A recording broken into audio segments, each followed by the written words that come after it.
Assalamualaikum warahmatullahi wabarakatuh. Alhamdulillah kita bertemu kembali di hari Rabu ini dengan kembali belajar tematik ya, muatan IPA tema 2 subtema 1, melanjutkan pembelajaran kemarin ya. Sebelum belajar marilah kita ucapkan basmalah. Bismillahirrahmanirrahim.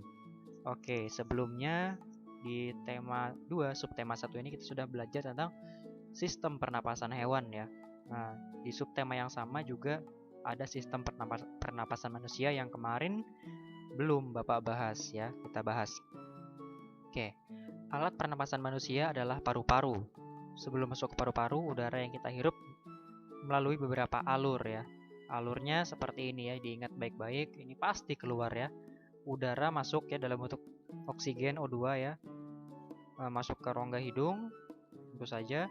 Masuk ke trakea. Trakea ini apa? Tenggorokan ya.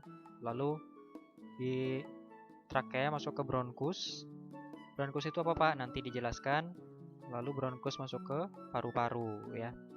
Nah, di paru-paru diproses udaranya. Ketika udara sudah diproses, lalu dikeluarkan, dihembuskan kembali ke bronkus, tenggorokan, rongga hidung, dan keluar dari tubuh dalam bentuk CO2 atau karbon dioksida beserta uap air. Nih ya, bagan pernapasan manusia itu seperti ini. Nah, ini lebih detail lagi gambar dari alat-alat pernapasan manusia ya. Nah, ini tidak harus kalian ingat semua. Yang harus kalian ingat adalah bagian sini aja, rongga hidung ya, masuk ke tenggorokan, bronkus, baru ini paru-paru.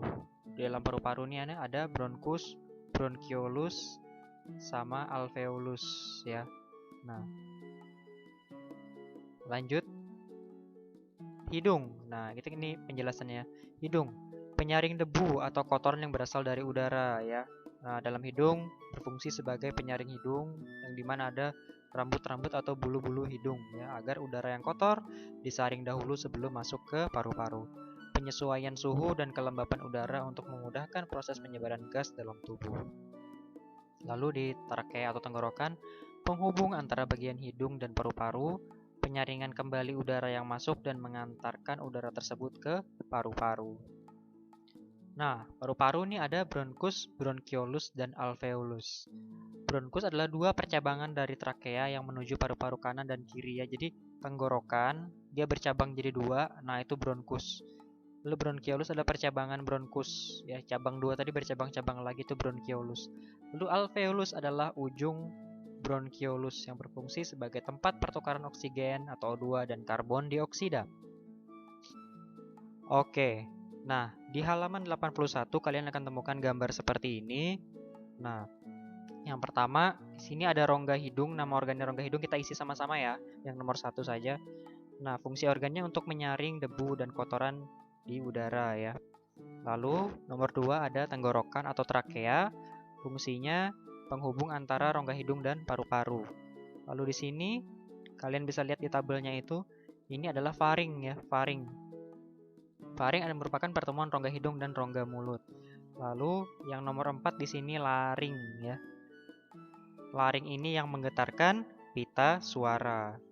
Lalu nomor 5 di sini, nah yang kecil-kecil ini yang namanya alveolus, fungsinya sebagai tempat pertukaran O2 dan CO2.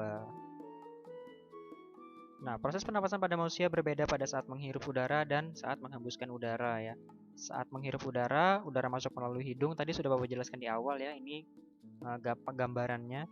Lalu masuk ke paru-paru, paru-paru mengembang karena terisi udara, dada membesar ya.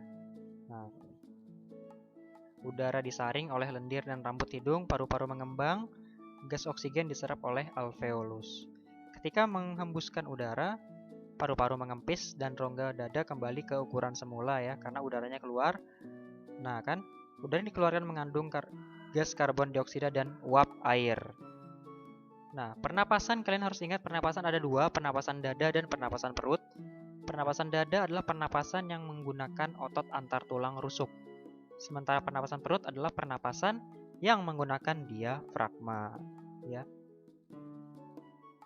Nah, sekarang tugasnya di buku pena 5A halaman 98 nomor 1 sampai 5 ya. Kalau misalnya ada yang kurang jelas, mohon maaf Bapak jelaskan terburu-buru karena ada kegiatan. Kalau ada yang mau ditanyakan silakan tanyakan Bapak. Bapak akhiri dengan mengucapkan terima kasih.